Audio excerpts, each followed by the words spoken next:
नमस्ते विद्यार्थी मित्रों, આપણે આજના લેક્ચરમાં ચેપ્ટર નંબર 4 દ્વિઘાત સમીકરણમાં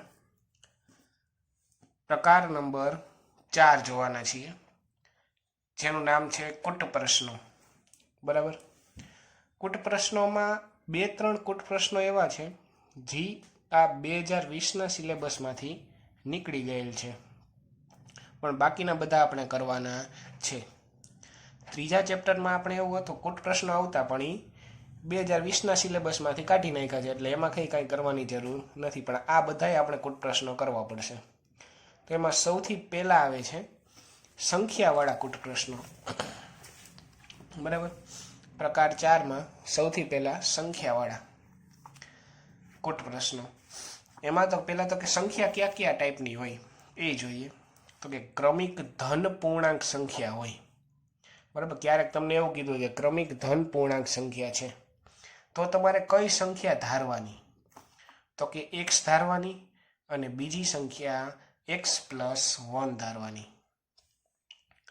પછી તો કે તમને એવું કીધું હોય ક્રમિક અયુગ્મ ધન પૂર્ણાંક સંખ્યા, તો તમારે કઈ ધારવાની? x અને x+2. શું કામ? તો કે અયુગ્મ સંખ્યા. અયુગ્મ સંખ્યા હોય તો જોવો જોઈએ. અયુગ્મ સંખ્યા એટલે 1, 3, 5, 7 આવી રીતે આવેલી જાય. બરાબર. આમાં ગેપ કેટલાનો છે જોવો તો. બધામાં ગેપ 2-2નો છે. બરાબર. એટલે જો પેલી સંખ્યા x કયો તો બીજી સંખ્યા તમારે x+ શું કહેવી પડે? 2. કારણ કે આ સંખ્યામાં 2 ઉમેરો ત્યારે આ આવે છે, આ સંખ્યામાં 2 ઉમેરો ત્યારે આ આવે છે. એટલે એના પછીની સંખ્યા જોતી હોય તો ઓલી સંખ્યામાં 2 ઉમેરવા પડે. એટલે આ જ છે કે આ સંખ્યા છે અને પછીની સંખ્યા જોઈ છે, તો ઓલી જે હતી ને એમાં 2 ઉમેરવા પડ્યા. એટલે પેલી x હોય તો બીજી x+2. એટલે અયુગ્મ સંખ્યામાં એવી રીતે. અને તમને એમ કે ક્રમિક યુગ્મ ધન પૂર્ણાંક સંખ્યા, તો તમારે કઈ લેવાની? તો કે પેલી x લેવાની અને બીજી x+2 લેવાની. કઈ રીતે? તો કે યુગ્મની વાત કરી. યુગ્મ એટલે 2, 4, 6, 8 આવી રીતે ચાલ્યું જાય. હવે જોવો જોઈએ આમાં ગેપ કેટલાનો? તો કે આમાંય ગેપ તો 2-2નો જ છે. એનો મતલબ કે આના પછીની સંખ્યા જોતી હોય તો આમાં 2 ઉમેરવા પડે. આ 4 પછી જોતી હોય કઈ આવે તો આમાં 4માં 2 ઉમેરો એટલે એની પછીની આવી જાય. એટલે કે x છે તો એના પછીની જોતી હોય તો x+2. આના જેવું જ લોજિક થયું છે આમાંય. બરાબર. અહીંયા x+1 કઈ રીતે આવ્યા? તો કે જોવું આમાં શું કીધું હતું? ક્રમિક ધન પૂર્ણાંક. એટલે કે યુગ્મ અયુગ્મની વાત જ આમાં કરી નથી. તો કે ક્રમિક ધન પૂર્ણાંક કીએ તો 1, 2, 3, 4, 5, 6 આવી રીતે બધી લેતી જવાની લાઈનમાં જ સંખ્યા.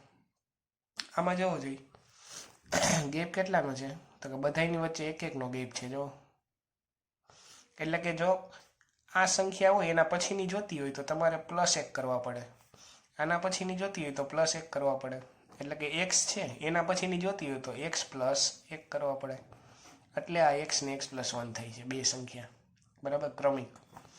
ચાલો આના ઉપરથી આપણે આ 3 વસ્તુ યાદ રાખીને કઈ સંખ્યા આપેલી હોય તો કઈ ધારવાની એ જોઈને હવે આગળ 4.1નો ક્વેશ્ચન નંબર 2 એનો સેકન્ડ. ચાલો એમાં રકમ શું છે એ જોઈએ. તો કે એમાં રકમ કંઈક આવી આપેલી છે.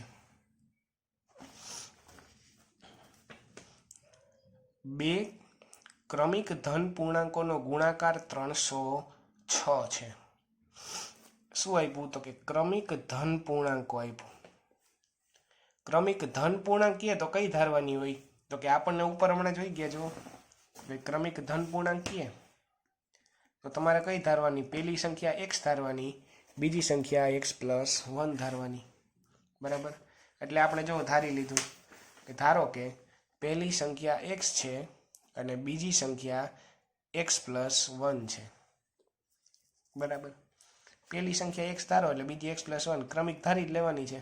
આમાં ઉપર આપણે હજી છે આ 2માંથી આ 3માંથી કોઈ પણ એક આવવાનું છે, એ તો ફાઇનલ છે. બરાબર. ચાલો આ ધારી લીધું. હવે તો કે બંને સંખ્યાઓનો ગુણાકાર 306 છે એવું આપેલું છે રકમમાં. બરાબર. તો ચાલો આ પેલી સંખ્યા x અને બીજી સંખ્યા x+1 એ બંનેનો આ જો ગુણાકાર કર્યો તો એ ઇક્વલ ટુ કેટલા થાય છે 306. હવે તો કે આ બેનો ગુણાકાર હોય તો આને અંદર જવા દેવાના, તો એક્સ ગુણ્યા એક્સ એટલે એક્સ સ્ક્વેર ને એક્સ ગુણ્યા 1 એટલે એક્સ, સામે 306 એમનેમ. હવે 306 આમ આવે તો કેવા થઈ જાય -306 બરાબર 0. હવે તો કે ભાગ પાડવાના છે 306 આ જો દ્વિઘાત સમીકરણ મળી ગયું પ્રમાણિત સ્વરૂપે. હવે પ્રમાણિત સ્વરૂપે મળી જાય પછી આગળ કઈ રીતે કરવું એના માટે તો આપણે જોઈ ગયા કઈ મેથડ, તો કે અવયવીકરણની રીતે કરી શકો, દ્વિઘાત સૂત્રની રીત પણ કરી શકો, જે કરવી હોય થાય બરાબર. એટલે કે અહીંયા જો આપણે અવયવીકરણની રીત કરીએ તો શું થાય, તો કે 306 એવા ભાગ પાડો કે બાદબાકી કરીને 1 આવે. અવયવીકરણ એટલે શું હતું એ તમને ખ્યાલ છે, ભાગલા પાડોનો રાજકરો જ હતું આપણે આગળ બરાબર. એટલે 306 એવા ભાગ પાડો કે બાદબાકી કરીને શું આવે 1 આવે. તો 18 અને 17 ભાગ પડશે બરાબર.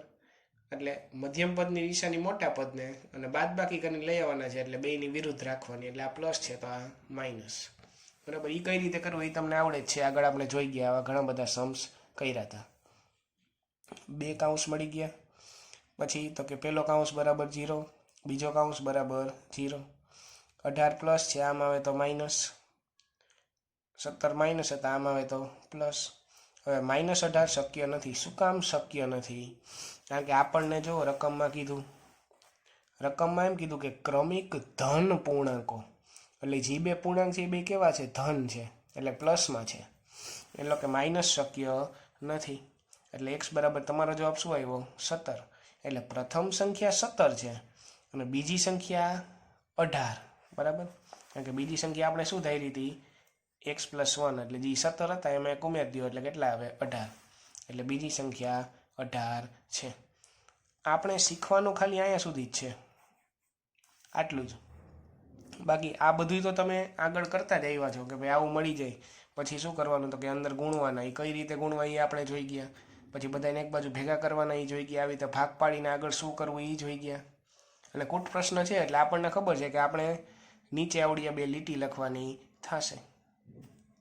આટલું જ છે.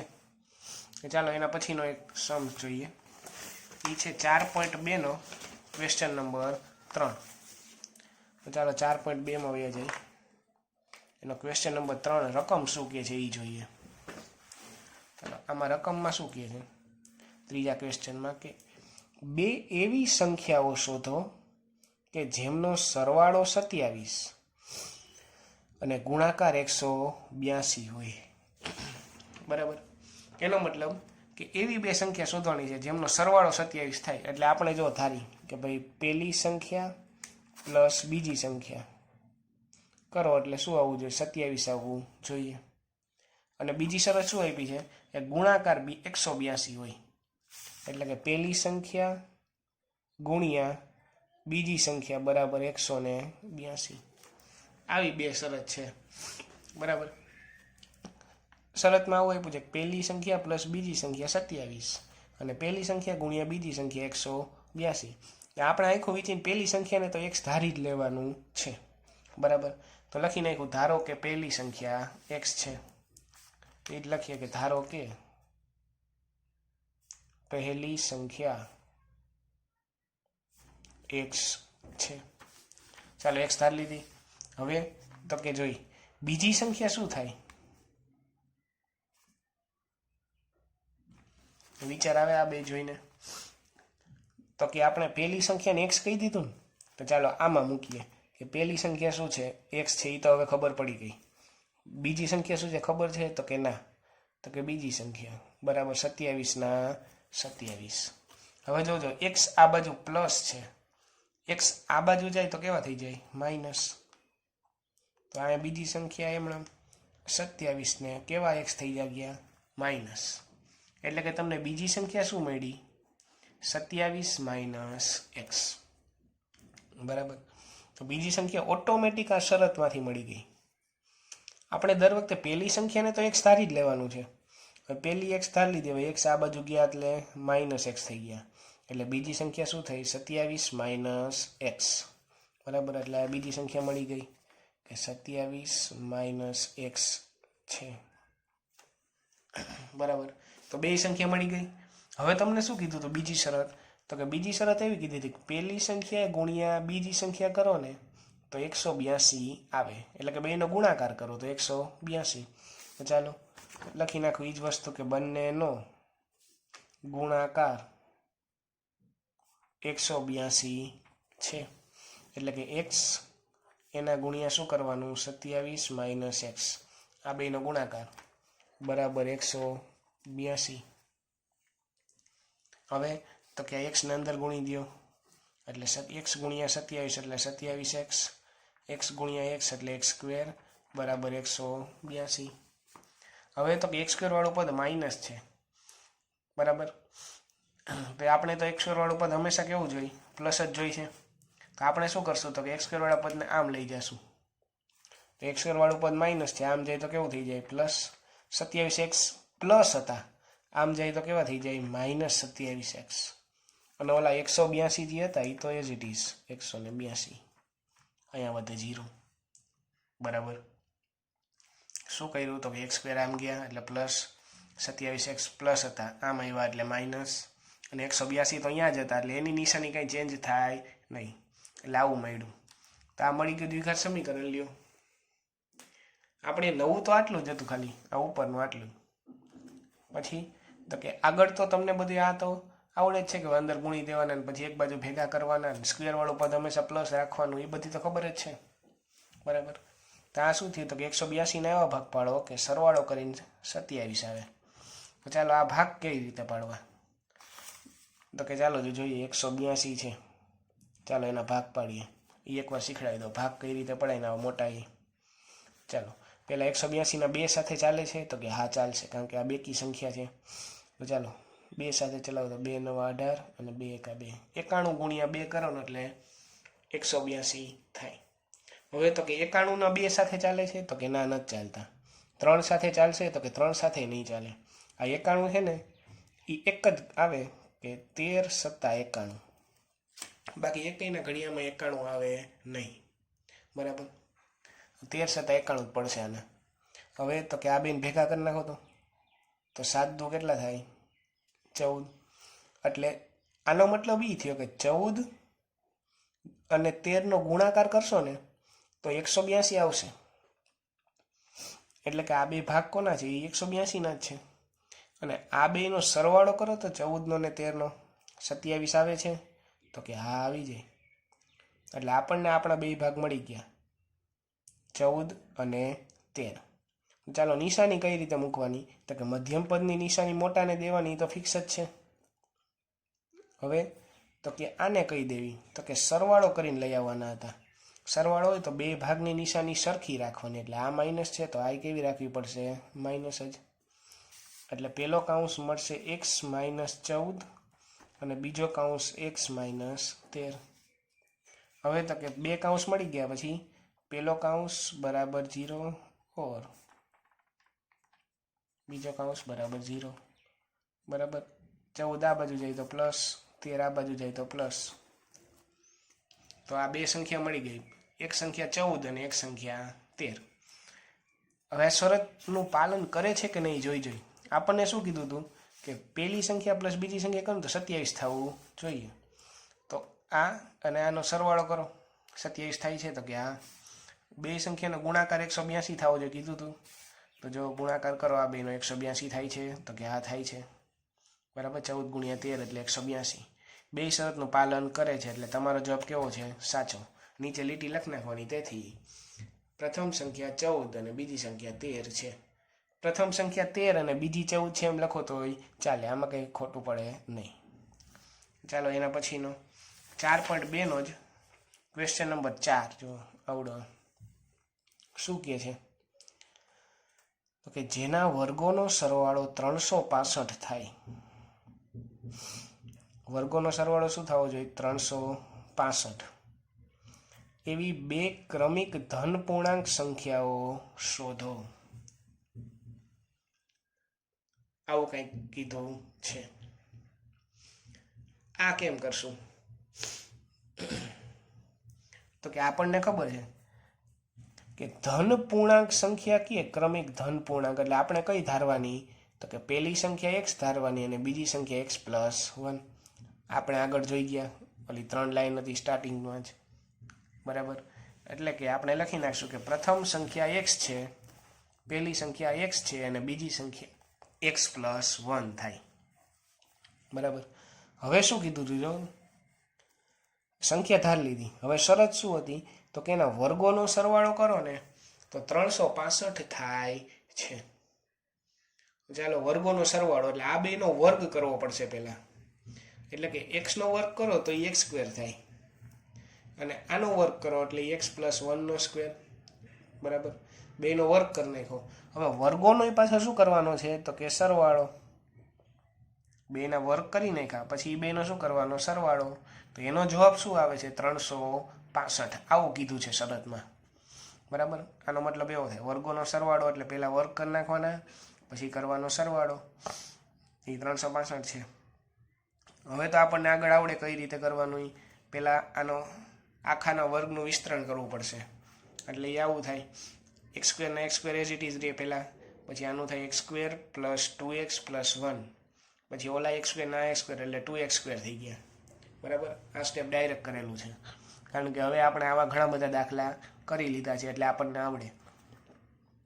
365 આ બાજુ પ્લસ હતા, આમાં એવા તો માઇનસ થઈ ગયા. હવે તો કે આ બે ભેગા કરો એટલે 364 થાય ને મોટા પદની નિશાની. હવે જો બધાયમાંથી 2 કોમન નીકળે છે તો કોમન નીકળતા હોય તો 2 કોમન કાઢી લીધા, અને અંદર આવું વધશે. હવે તો કે આ 2 ગુણાકારમાં છે, આમ આવે તો ભાગાકારમાં, તો 0/2 એટલે જવાબ આવે 0, બરાબર. એટલે કંઈક આવું થશે x square plus x minus 182 બરાબર 0. હવે તો કે 182 એવા ભાગ પાડો કે બાદબાકી કરીને 1 આવે. પાછા ભાગ 182 પાડવાના છે અને બાદબાકી કરીને જવાબ શું આવવો જોઈએ? 1. તો પહેલો ભાગ 14 ગુણ્યા 13, બરાબર. 14 ને 13 નો ગુણાકાર કરો તો 182 આવે. હમણાં જ જોયું. કઈ રીતે ભાગ પાડવાના? તો કે આ રીતે. અહીંયા આપણે બાદબાકી કરીને 13 લઈ આવવાના છે, 1 લઈ આવવાનું છે. તો 14 અને 13 ની બાદબાકી કરો તો 1 આવી જાય, તો કે આવી જાય છે. એટલે બે ભાગ તો આ જ થશે, 14 અને 13. હવે નિશાની જોવાની છે. નિશાનીમાં મધ્યમ પદની નિશાની મોટાને જ આપવાની અને નાનાને કઈ આપવાની? વિરુદ્ધ નિશાની, બરાબર. એટલે આ પ્લસ છે તો આ કેવું થઈ જશે? માઇનસ. ચાલો 2 કાઉન્સ મળી ગયા. પહેલો કાઉન્સ બરાબર 0, બીજો કાઉન્સ બરાબર 0. 13 આ બાજુ જાય તો પ્લસ, 14 આ બાજુ ગયા તો માઇનસ. હવે તો કે એક્સનો જવાબ માઇનસમાં આવ્યો. એ શક્ય નથી. શું કામ? તો કે આપણને ધન પૂર્ણાંક કીધા હતા રકમમાં, બરાબર. એટલે આ શક્ય નથી. એટલે એક્સનો જવાબ 13 છે. એટલે મતલબ કે પહેલી સંખ્યા 13 છે અને બીજી સંખ્યા શોધવી હોય તો શું કરવાનું? તો કે એમાં 1 ઉમેર દેવાનો. 13 પ્લસ 1 એટલે 14. એનો મતલબ કે બીજી સંખ્યા કઈ છે? 14 છે, બરાબર. ચાલો હવે તો કે એના પછીનો દાખલો જોઈ. ઉદાહરણ નંબર 11. એમાં શું કહે છે ઉદાહરણ 11માં? તો પહેલા ક્વેશ્ચન જોઈએ કે આ આઈડિયા. ઉદાહરણ 11 શું કહે છે ક્વેશ્ચનમાં? વાંચો જોઈએ. તો કે 2 ક્રમિક અયુગ્મ ધન પૂર્ણાંક સંખ્યાઓના વર્ગોનો સરવાળો 290 હોય તો બંને સંખ્યાઓ શોધો. શું કીધું છે? તો કે ક્રમિક અયુગ્મ ધન પૂર્ણાંક કીધી. અયુગ્મ આવે એટલે કઈ ધારવાની? તો કે પહેલી એક્સ ધારવાની અને બીજી એક્સ પ્લસ 2. ક્યાંથી ખબર પડી? તો કે સ્ટાર્ટિંગમાં જ જોયું તો આ વસ્તુ તો. એટલે જો આપણે ધાર લીધું કે ધારો કે પહેલી સંખ્યા એક્સ છે અને બીજી સંખ્યા એક્સ પ્લસ 2 થાય, બરાબર. પહેલી એક્સ હોય એટલે બીજી આવી થાય, તો 2 સંખ્યા મળી ગઈ. ચાલો હવે તો કે એના વર્ગોનો સરવાળો કેટલો થવો જોઈએ? 290. એટલે ઓલું વર્ગોનો સરવાળો વાળું આવ્યું જો. એટલે ચાલો વર્ગોનો સરવાળો કરી દો. એટલે કે બંનેના વર્ગોનો સરવાળો 290 છે. એટલે પહેલી સંખ્યાનો વર્ગ એટલે એક્સ સ્ક્વેર, આનો વર્ગ એટલે એક્સ પ્લસ 2નો સ્ક્વેર. હવે એ બેનો શું કરવાનો છે? આ સરવાળો કર્યો બેનો તો 290. અહીંયા ઓની જેમ જ આનું પહેલા વર્ગનું વિસ્તરણ કરો એટલે પહેલાનો સ્ક્વેર, ત્રણેયનો ગુણાકાર એટલે 4x અને બીજાનો સ્ક્વેર. 290 એમણે. X square plus x square કરો એટલે 2x² થાય, એ તો ખબર જ છે. +4x as it is, +4 as it is, 290 આમાં આવે તો -290. હવે તો કે 4 અને 290 ને ભેગા કરો એટલે 286 આવશે ને મોટા પદની નિશાની.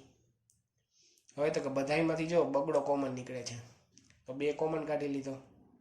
કોમન કાઢી લો એટલે અહીંયા વધે x² પ્લસ અહીંયા વધે 2x માઇનસ અહીંયા વધે 143. હવે 2 ગુણાકારમાં આમ જાય તો 0/2 થઈ જાય એટલે 0 જ થઈ ગયું. એટલે આમાં શું થયું તો કે 143 ના એવા ભાગ પાડો કે બાદબાકી કરીને 2 આવે. બરાબર, તો 13 અને 11 ભાગ પડશે તમારે. ઓલા કીધા એની જેમ જ ભાગ પાડી લેવાના, એ તો આવડે છે આપણને. તો કે 13 અને 11 ભાગ પડ્યા. હવે મધ્યમ પદની નિશાની કોને આપવાની? મોટાને. પછી તો કે નાનાને કઈ આપવાની? તો કે જોવાનું બાદબાકી કરીને લઈ આવવાના હતા ને. બાદબાકી હોય એટલે આ બેની વિરુદ્ધ રાખવાની. તો આ પ્લસ છે તો આ કેવી? માઇનસ. બરાબર. પછી તો કે પહેલો કાઉન્સ બરાબર 0 અને બીજો કાઉન્સ બરાબર 0. 11 આ બાજુ ગયા તો +11, 13 આ બાજુ જાય તો -13. હવે તો કે માઇનસમાં તો શક્ય નથી કારણ કે આપણને ધન પૂર્ણાંક કીધું હતું, એટલે કે માઇનસ વાળું શક્ય નથી. એટલે x મળ્યો 11. એટલે કે પહેલી સંખ્યા કઈ છે? 11 છે. બરાબર, પહેલી સંખ્યા થઈ ગઈ. બીજી સંખ્યા શોધવી હોય તો શું હતું? તો કે 11 + 2. x 11 છે ને, એટલે કે 11 + 2 એટલે કેટલા થાય? તો કે બીજી સંખ્યા 13 છે. બરાબર, તો આ આપણો જવાબ. તો આ આપણે થયા સંખ્યાવાળા દાખલા. બરાબર, ઘણીવાર કન્ફ્યુઝન થાય. આ તો તમારે તો 3rd ચેપ્ટર આમાં છે નહીં, ઘણીવાર કન્ફ્યુઝન થાય કે ભાઈ 3જા ચેપ્ટરનો કોઈ પ્રશ્ન છે કે 4થા ચેપ્ટરનો છે. તો ખબર કઈ રીતે પડશે 3જાનો છે કે 4થાનો? તો કે એમાં જોવાનું કે ભાઈ શું આપેલું છે, તો કે ગુણાકાર વાળું કંઈ આવે છે શરત, એ જોવાની. અહીંયા જોવું જોઈએ, 2 ક્રમિક અયુગ્મ ધન પૂર્ણાંક સંખ્યાઓના વર્ગોનો સરવાળો. વર્ગ કઈ રીતે થાય? તો કે 2 સંખ્યાનો ગુણાકાર કરો તો જ વર્ગ થાય ને. 5નો વર્ગ કરવો હોય તો આપણે શું કરીએ? 5 × 5 જ કરતા હોય ને. બરાબર, એટલે કે 2 સંખ્યાનો ગુણાકાર કરો તો જ વર્ગ થાય. એટલે ગુણાકારની વાત છે રકમમાં. ગુણાકારની વાત હોય એટલે એ 4થા ચેપ્ટરનો જ કોઈ પ્રશ્ન હોય, એટલે ચલ એમાં એક જ આવશે, x. 3જા ચેપ્ટરનો કોઈ પ્રશ્ન હોય તો એમાં x અને y બે આવતા હતા. બરાબર, આ 4થાનો છે એટલે ખાલી x જ આવશે. હવે તો કે ખબર કેમ પડી x જ આવશે? તો કે એ કીધું કે આપણે ગુણાકાર શબ્દ આવવો જોઈએ, અથવા તો ગુણાકાર વિશે કંઈક આવવું જોઈએ. વર્ગ એટલે એ ગુણાકાર જ છે. આગળ હમણાં જોયું હતું આપણે દાખલા, એમાં જોવો જોઈએ. અહીંયા કીધું હતું કે ભાઈ વર્ગોનો સરવાળો એટલે આ પાછો ગુણાકાર જ થયો. વર્ગ એટલે ઉપર જો કે સરવાળો 27 અને ગુણાકાર 182, એટલે ગુણાકાર શબ્દ આવ્યો. જો ગુણાકાર શબ્દ આવે એટલે એ કયા ચેપ્ટરનો હોય? 4થા ચેપ્ટરનો જોઈએ, એટલે x એક જ ધારવાનો હશે. બરાબર, ભૂલથી તમે જો x અને y ધારી લ્યો આ દાખલામાં ગમે તેમાં, તો એ દાખલો તો થઈ જ જાય. બરાબર, ખાલી અલગ મેથડથી થાય. એમાં તમારે કન્ફ્યુઝ થવાનું નહીં. ખાલી ભૂલથી x અને y ધારી લીધો તો એ દાખલો થાય. 4થા ચેપ્ટરના જે બધા દાખલા છે એ x y ધારીને થાય જ, પણ 3જા ચેપ્ટરના જે દાખલા છે કુટ પ્રશ્નો, એ ખાલી x ધારીને થાય નહીં. બરાબર, આ એક વસ્તુ ધ્યાન રાખજો. એટલે આમાં ભૂલથી x y ધારી લીધો તો દાખલો થઈ જ જશે, થોડોક અજીબ જેવો થશે, બાકી થઈ જશે એ ગેરંટી. બરાબર, ચાલો આ હતા આપણે સંખ્યાવાળા દાખલા, કુટ પ્રશ્નો. બરાબર, નેક્સ્ટ લેક્ચરમાં આપણે કુટ પ્રશ્નો કરશું આગળના, જે ઉંમરવાળા હશે, પછી અપૂર્ણાંકવાળા ને એવા બધા આવશે. એ આવશે ત્યારે જોશું. આજના લેક્ચરમાં આપણે આટલું રાખીએ.